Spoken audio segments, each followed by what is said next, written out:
Bapak Ibu, saudaraku yang terkasih, saya menyampaikan sebuah renungan singkat yang bertemakan kejamnya fitnah.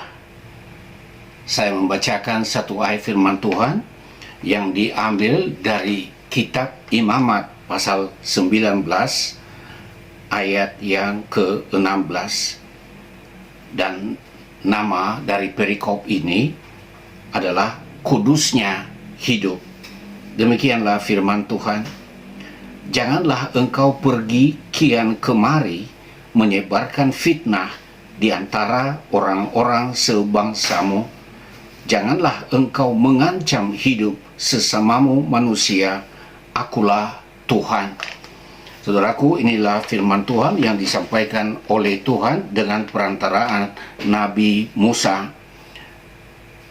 Melakukan fitnah adalah suatu perbuatan yang bertentangan dengan hidup yang kudus di hadapan Allah.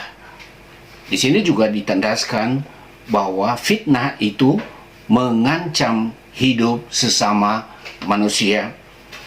Saya tertarik melihat pemahaman Profesor H.M. Quraish Shihab dalam sebuah tulisan dalam Muslim Obsession. Beliau mengatakan fitnah adalah tuduhan keji yang ditujukan kepada seseorang atau kelompok tanpa dasar dan sangat berbahaya karena bisa memicu konflik atau kerusuhan di masyarakat, bahkan bisa menumpahkan darah. Quraish Shihab memberikan penegasan sangat berbahaya, memicu konflik, menimbulkan kerusuhan di masyarakat dan menumpahkan darah. Saudaraku, kejamnya fitnah karena mengancam hidup orang, bisa jadi korban fisik, bahkan korban nyawa hanya karena fitnah. Dapat menimbulkan konflik, pertengkaran, dan bahkan kerusuhan di masyarakat antar pribadi maupun antar kelompok. Menurut Amsal 16 ayat 28, fitnah itu merusak persahabatan.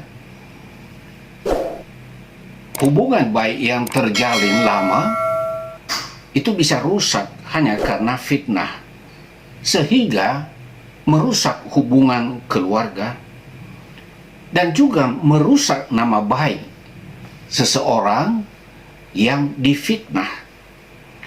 Saudaraku, itulah sebabnya jika ada tuduhan fitnah, jangan langsung ditanggapi seolah-olah itu benar. Jangan terpancing emosi. Selidiki dahulu kebenarannya sebelum bertindak. Orang memfitnah itu bisa terjadi karena adanya kebencian, adanya dendam, atau ada misi tertentu yang hendak dicapai.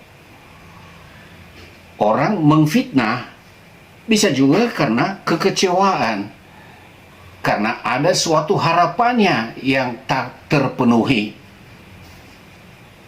Orang juga memfitnah dengan menyebarkan hoaks, sesuatu yang belum dia pahami kebenarannya, tetapi ia sudah meneruskan pesan itu, kabar itu kepada orang lain, atau dia punya anggapan yang belum diuji kebenarannya, jadi hanya semata menduga-duga. Apalagi jikalau ia punya pengalaman pribadi, dan pengalaman pribadinya itu dia pakai sebagai contoh bahwa orang lain juga bisa seperti dia.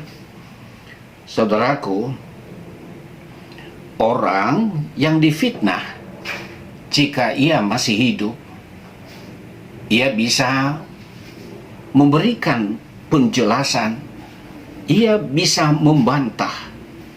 Tetapi jikalau orang yang difitnah sudah meninggal dunia, maka siapa yang bisa menjawab? Demikian juga saudaraku, ketika fitnah itu sudah didengar oleh orang banyak, mungkin 1-2 orang saja yang pada akhirnya tahu bahwa apa yang pernah ia dengar itu semata-mata hanya fitnah, hanya hoaks, hanya anggapan, dan akhirnya dia tahu bahwa oh itu bukan kejadian yang benar. Tetapi sekian banyak orang, mungkin puluhan, mungkin ratusan, mungkin ribuan orang yang sudah mendengar berita fitnah itu, dan mereka belum mendapatkan konfirmasi akhir. Dan apa yang pernah mereka dengar itu tersimpan di dalam memori mereka, seolah-olah apa yang pernah dia dengar ada benarnya. Saudaraku, Allah melarang kita untuk melakukan fitnah, karena tindakan memfitnah sangat bertolak belakang dengan sikap hidup kudus di hadapan Allah. Dia menimbulkan banyak korban. Dia mengalami kerusakan hubungan persahabatan, dan kemudian bisa mengorbankan orang lain yang tidak pantas untuk menerimanya. Semoga renungan ini menolong kita agar kita tidak terbawa-bawa dalam tindakan fitnah, sekalipun mungkin tidak disengaja. Tuhan memberkati.